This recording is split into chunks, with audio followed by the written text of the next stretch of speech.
The Grand Chamber of the Galactic Council buzzed with tension. Hundreds of alien representatives filled the circular hall, their worried whispers echoing off the crystalline walls. At the very back of the chamber, James Thompson, Earth's representative, sat quietly observing the chaos unfold. The council leader, a tall being with silvery skin, stood at the central podium. His voice boomed through the chamber. The Ravager fleet has destroyed 3 more colonial worlds. They showed no mercy, no reason, and no sign of stopping. Holograms flickered to life, showing burning planets and shattered space stations. The images made several representatives gasp, while others turned away in horror. "We need immediate military action," the council leader continued. "The Ravagers will reach the core worlds within 2 standard months. Who among our warrior species will step forward to defend our civilization?" The proud Titans of Mars, known for their massive battle cruisers and heavy armor, were the first to respond. Their representative, a giant in gleaming red armor, stood up. "The risk is too great. Our ships are powerful, but the Ravagers are too numerous. We would lose our entire fleet." Next rose the representative of the swarm, insectoid warriors famous for their lightning-fast attacks. "Our speed cannot help against their numbers. We must protect our own territories." One by one, each warrior race declined. The mighty dragons of Orion, the Steel Lords, the Battleborn of Centauri, all refused to face the Ravager threat. From his seat, Thompson watched and took notes. Humans had only joined the Galactic Council 15 years ago, and most species considered them primitive and cowardly. Earth's tendency to avoid direct conflict and focus on defensive technology had earned them mockery from the warrior races. The council leader's shoulders slumped. "Is there no one? Will we watch our civilization burn because we fear to fight?" Thompson stood up slowly. The movement drew surprised looks. Humans rarely spoke in council meetings. He walked to the center of the chamber, his simple blue uniform a stark contrast to the elaborate armor and robes around him. "Earth will help," he said simply. Laughter erupted from several sections of the chamber. The Titan representative's booming voice rose above the noise. "The cowards of Earth. What will you do? Hide under your shields while the Ravagers destroy everything." Thompson remained calm. "We have studied the Ravager attacks. We have a plan." "A plan to run away?" someone shouted, triggering more laughter. The council leader raised his hand for silence. "Representative Thompson, with all due respect, human military technology is far behind most council species. Your ships are smaller, slower, and less powerful. What could Earth possibly do against this threat?" Thompson activated his own hologram. It showed Earth's defense fleet, ships that looked tiny compared to the massive warships of other species. "We don't need the biggest ships or the strongest weapons. We need smart tactics and careful planning." "Cowards talk," the Titan representative bellowed. "Real warriors face their enemies directly." "And how has that worked so far?" Thompson asked quietly. The chamber fell silent. Every species that tried to fight the Ravagers head-on has been destroyed. "Maybe it's time to try something different." The council leader studied Thompson carefully. "What exactly are you proposing?" "Give us 2 weeks to prove our worth. If our plan fails, you've lost nothing. But if it works," Thompson let the sentence hang. Murmurs filled the chamber. The council leader consulted with his advisors, then turned back to Thompson. "Very well. Earth has 2 weeks to show results. But remember, if you fail, the core worlds will be next." Thompson nodded and walked back to his seat. As he sat down, he activated his communicator. "Admiral Parker," the council agreed. "Launch Operation Shadow Step." "Understood," came the reply. "The fleet is ready. They won't see us coming." As the council meeting dissolved into arguments about humanity's foolishness, Thompson allowed himself a small smile. The other species thought humans were cowards because they didn't understand Earth's history. Humans hadn't survived countless wars and conflicts by being the strongest. They had survived by being the smartest. The Ravagers were about to learn why picking a fight with cowardly humans was the biggest mistake they could make. The human fleet gathered at the edge of council space, far from prying eyes. Admiral Mary Parker stood on the bridge of the HSS Nightshade, watching as her ships moved into formation. Unlike the massive, gleaming warships of other species, human vessels were smaller, darker, and designed to avoid attention. All ships report ready, Admiral. Her second-in-command, Robert Miller, announced. The stealth systems are functioning at peak efficiency. Parker nodded, studying the tactical display. 50 ships, each carrying Earth's best technology and crews. To the warrior races, it looked like nothing. Barely enough ships to defend a single planet. But they didn't understand what humans could do with limited resources. Open fleet-wide communications, she ordered. When the channel opened, Parker addressed her crews. You all know why we're here. The galaxy thinks we're cowards because we don't charge into battle screaming war cries. They mock our careful planning and our defensive tactics. Today, we show them why humanity has survived every threat we've ever faced. She paused, letting her words sink in. The Ravagers think like our alien allies. They expect direct confrontation. Big ships, big weapons, and head-on attacks. They won't be looking for what we're about to do. Back in the council chamber, James Thompson faced another round of criticism. The Titan representative towered over him, armor gleaming. Your tiny fleet has been hiding for 3 days. The cowards probably ran away. Thompson maintained his calm. Our ships are exactly where they need to be. And where is that? The council leader asked, curiosity mixing with concern. Before Thompson could answer, emergency alerts blared through the chamber. A communications officer rushed to the council leader, whispering urgently in his ear. The leader's eyes widened. Impossible. The Ravager supply fleet in Sector 7 has been completely destroyed. But our sensors detected no battles, no weapons fire. Thompson smiled slightly. Like I said, exactly where they need to be. The tactical displays showed the aftermath. 20 Ravager supply ships, each one critically damaged by precisely placed explosions. No survivors, no witnesses, and no signs of how it was done. How? The swarm representative demanded. There were no ships in that sector. No ships that you could see, Thompson corrected. Human vessels are designed to be invisible to standard sensors. We've been practicing stealth attacks since before we reached space. The council chamber erupted in shocked discussions. The warrior races had always considered stealth technology cowardly, refusing to develop it. Now they watched as the results of that cowardly technology appeared on their screens. Admiral Parker's voice came through Thompson's private communicator. Phase 1 complete. Moving to Phase 2.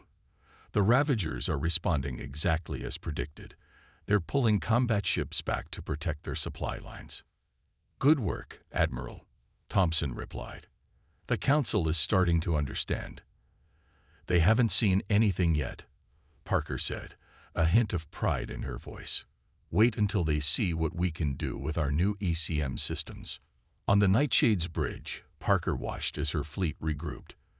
The ships moved like shadows, their advanced stealth systems making them nearly undetectable. Years of being mocked as cowards had given humans time to perfect their technology, while other races focused on building bigger weapons.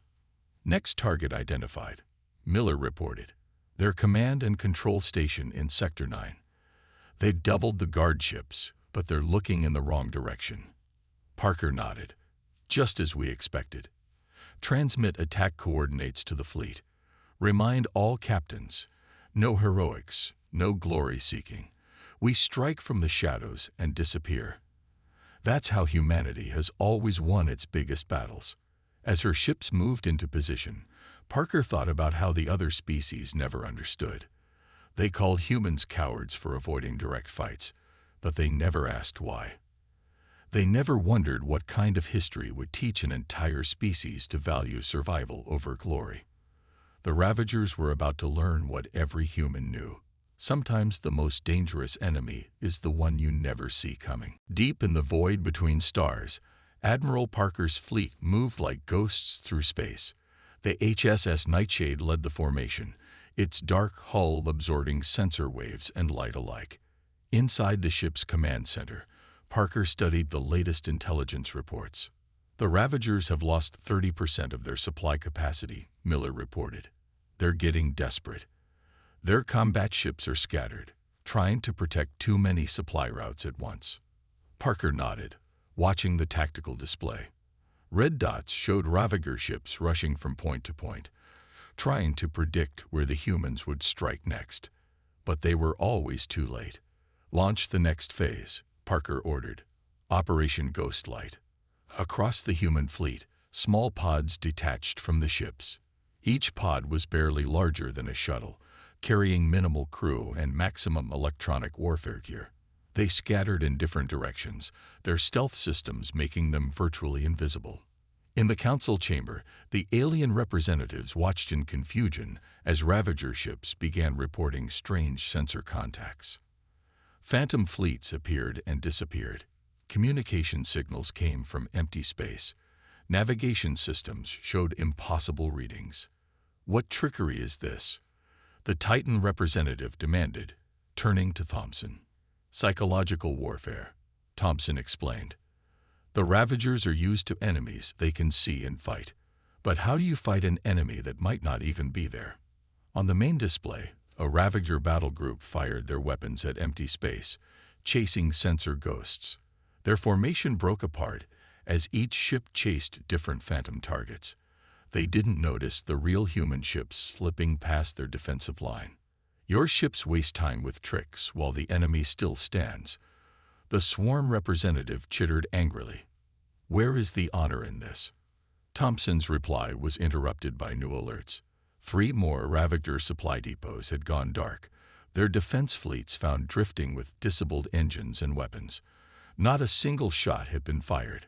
Honor doesn't feed armies, Thompson said quietly. The Ravagers are learning what Earth's enemies learned long ago. You can't fight what you can't find. Aboard the Nightshade, Parker received confirmation of the successful strikes. Her crews had used specialized boarding pods, their hulls covered in the same stealth technology as the larger ships. They had attached to the Ravager vessels like parasites, using focused EMP charges to disable systems before the enemy knew they were there. Second wave of electronic attacks ready, Miller announced. The Ravagers are transmitting panic signals on all frequencies. Their command structure is starting to break down. Parker allowed herself a small smile. This was why humans had survived countless wars on Earth. Not through superior strength or advanced weapons, but through understanding how to break an enemy's will to fight. Launch the decoy drones, she ordered. Let's see how they handle fighting shadows while real threats slip through their fingers.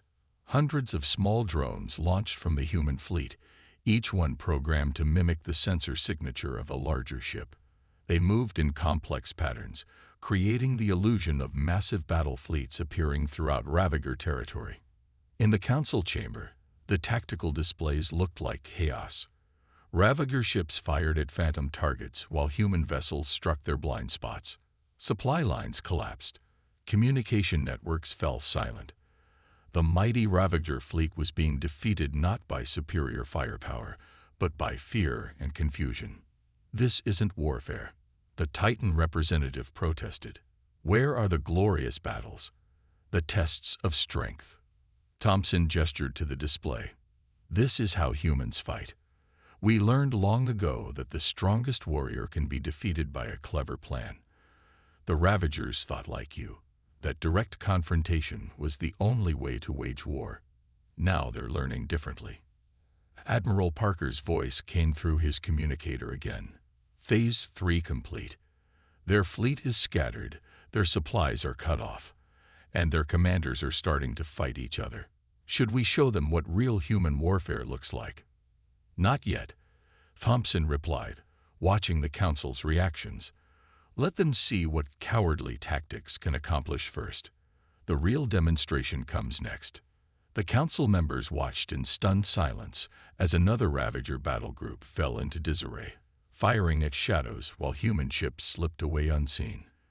They were beginning to understand that they had severely underestimated humanity's approach to warfare. The HSS Nightshade hung silently in the darkness of space, its stealth systems rendering it invisible to the frantic Ravager patrols passing nearby.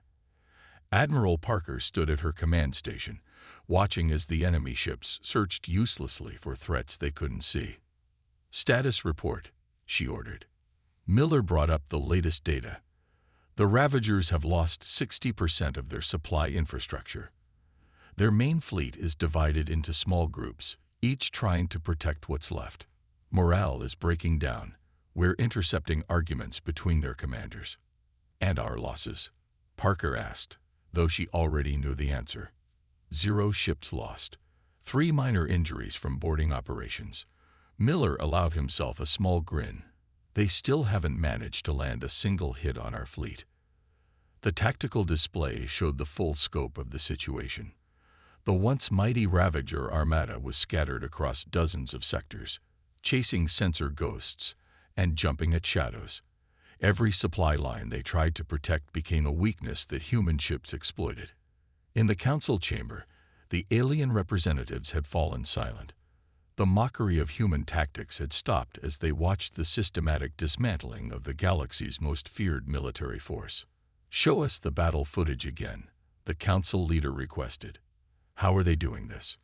Thompson activated a hologram showing one of the recent operations. A group of human ships approached a Ravager supply depot, their stealth systems active. As the defenders detected phantom signals from multiple directions, the real ships slipped through gaps in their formation. "Notice how we never fight on their terms," Thompson explained. "The Ravagers want big fleet battles where they can use their superior numbers, so we deny them that opportunity." The Titan representative watched with grudging respect. "But surely they must adapt. Learn to counter your tactics." "They're trying," Thompson agreed. "But humans have been perfecting these strategies for centuries. We learned long ago that it's better to outsmart an enemy than to outfight them." On the Nightshade's bridge, Parker received new intelligence reports. "The Ravager command ship has been located," Miller announced. "They've surrounded it with their remaining heavy cruisers." Parker studied the formation. The Ravagers had finally gathered a significant portion of their fleet in one place, creating a defensive wall around their leadership. "They think they're being clever," she noted, "forcing us to fight on their terms if we want to strike at their command." "Should we withdraw?" Miller asked. "Look for another target." Parker shook her head. "No. This is exactly what we've been waiting for. Send the signal to all ships. Operation Dark Mirror is now active." Across human-controlled space, hidden sensor platforms activated. Each one was a simple device, placed during previous stealth missions. Together, they created a complete map of Ravager ship movements and patrol patterns. In the council chamber, new alerts drew everyone's attention. The tactical display showed something unprecedented. Human ships appearing simultaneously at multiple points around the Ravager defensive formation. "Impossible," the swarm representative exclaimed. "No fleet can coordinate attacks with such precision." Thompson watched calmly as the human ships struck from all directions at once. "We're not coordinating in real time. Every ship knows its role and timing in advance. While the Ravagers were chasing shadows, we were mapping their habits and preparing this moment." The Ravager formation broke apart as attacks came from angles they thought were secure. Their defensive screen, designed to stop frontal assaults, proved useless against an enemy that could appear anywhere and everywhere. "This is how humans wage war," Thompson explained to the stunned council. "We don't need the strongest ships or the biggest fleet. We just need the enemy to fight the way we want them to fight." Admiral Parker watched as her carefully planned trap closed around the Ravager command ship. Every defensive maneuver they made had been predicted, every escape route cut off before they knew they needed it. "Send the message," she ordered. "Let's see if they're ready to talk about surrender." The council chamber fell silent as they realized what they were witnessing.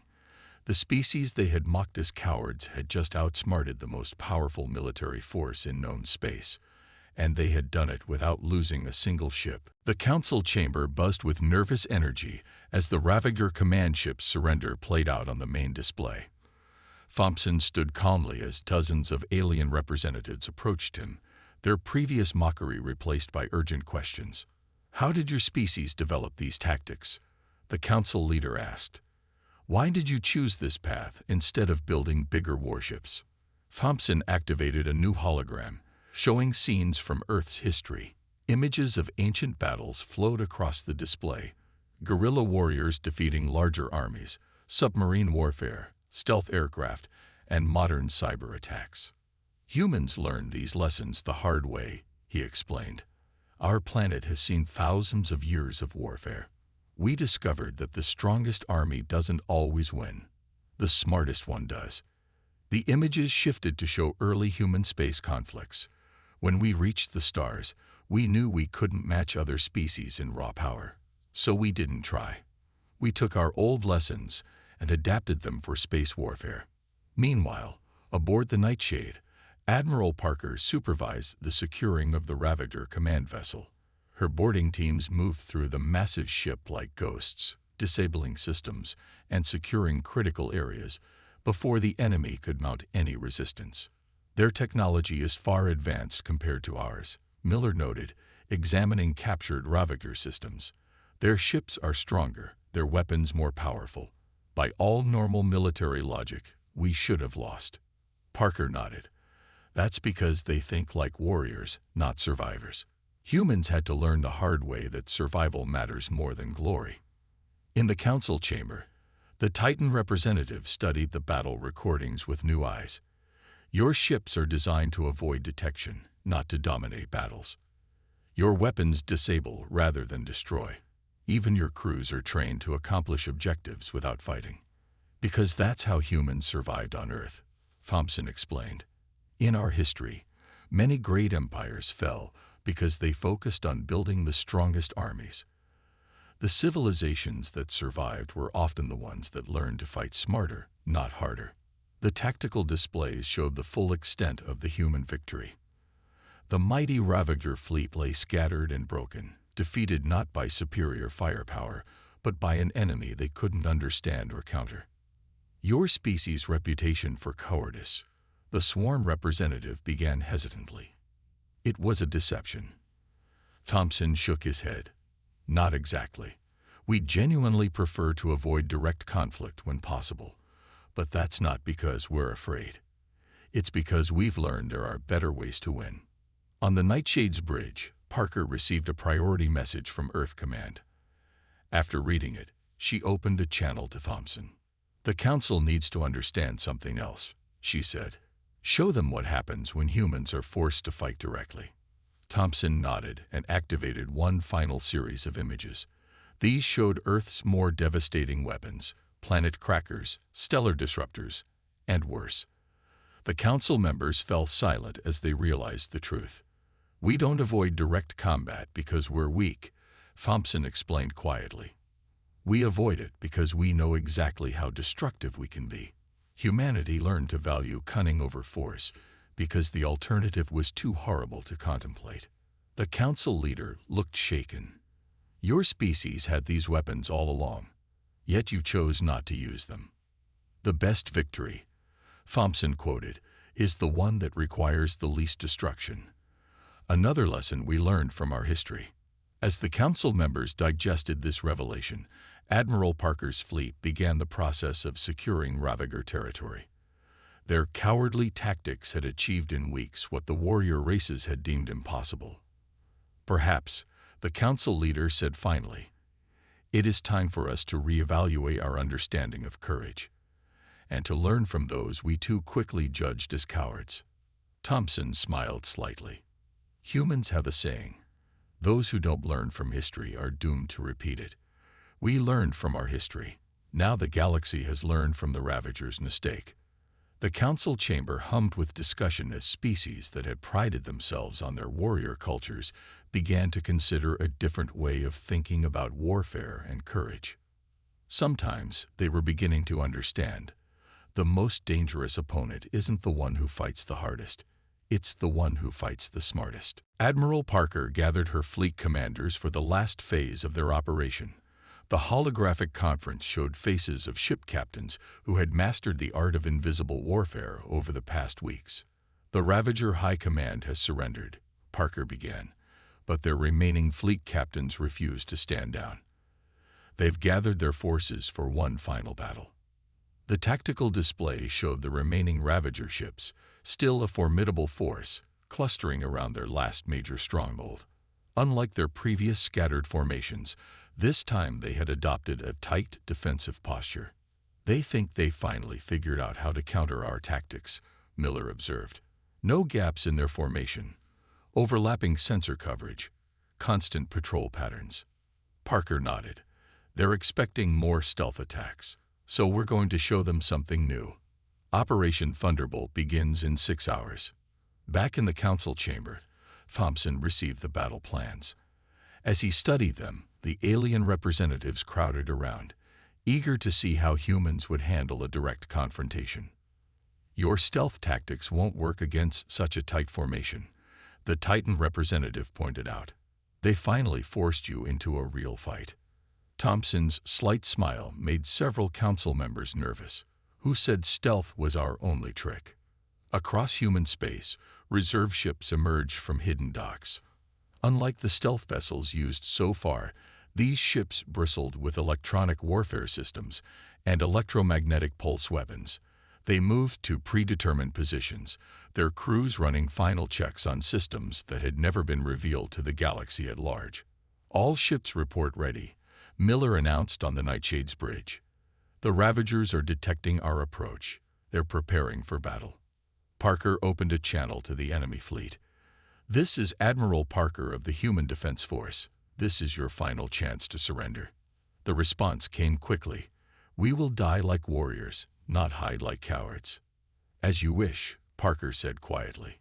"All ships, execute Operation Thunderbolt." What happened next would be studied in military academies across the galaxy for centuries to come. The human fleet didn't try to sneak past the Ravager defenses. Instead, they launched the largest electronic warfare assault ever seen in known space. Thousands of drones released electromagnetic pulses in precisely timed sequences. Sensor jamming signals overlapped in complex patterns that turned the battlefield into electronic chaos. Communication systems crashed as human AI systems launched millions of cyber attacks per second.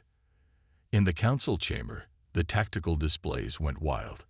The Ravager fleet's tight formation dissolved into confusion as ships lost contact with each other. Their overlapping sensors, meant to detect stealth vessels, instead created feedback loops that rendered their targeting systems useless. "Now they learn why humans developed so many different ways to fight," Thompson explained to the stunned council. "When one approach fails, we simply try another." The human fleet struck from multiple vectors, their electronic warfare turning the Ravagers' strongest defense into their greatest weakness. Ships that relied on complex targeting computers found themselves unable to fire. Communication networks designed to coordinate the defense instead spread confusion and panic. "Their entire command and control structure is collapsing," Miller reported aboard the Nightshade. "They can't coordinate their defenses." Parker watched as the battle unfolded exactly as planned. Sometimes the strongest enemy can be defeated without firing a shot. Send in the boarding teams. The Ravager fleet, blind and deaf to their surroundings, never saw the boarding pods coming. Elite human teams breached their ships, disabling weapons and engines with surgical precision. Within hours, the last major Ravager force in the galaxy had been neutralized. In the council chamber, the alien representatives watched in stunned silence. The species they had dismissed as cowards had just demonstrated mastery of warfare on a level they had never imagined. "Perhaps," the council leader said slowly, "we have been wrong about many things. The humans haven't just defeated the Ravagers, they've revolutionized our understanding of warfare itself." Thompson nodded. "Humans learned long ago that true strength isn't about having the biggest weapons or the most ships. It's about having the wisdom to know when to use force, and when to try something else entirely. As the last Ravager ships surrendered, the galaxy began to understand that they had witnessed more than just a victory. They had seen the emergence of a new kind of military power, one that valued intelligence over brute force and strategy over direct confrontation. The age of the warrior races was over. The time of the smart warriors had begun. 1 month after the final battle, the Grand Chamber of the Galactic Council had been transformed. Where once the warrior races dominated the proceedings, now representatives from all species gathered to learn from the human victory. Admiral Parker and James Thompson stood before the council, presenting the final report on the Ravager campaign. The tactical displays showed the full scope of what the human fleet had accomplished. Total victory with minimal casualties on either side.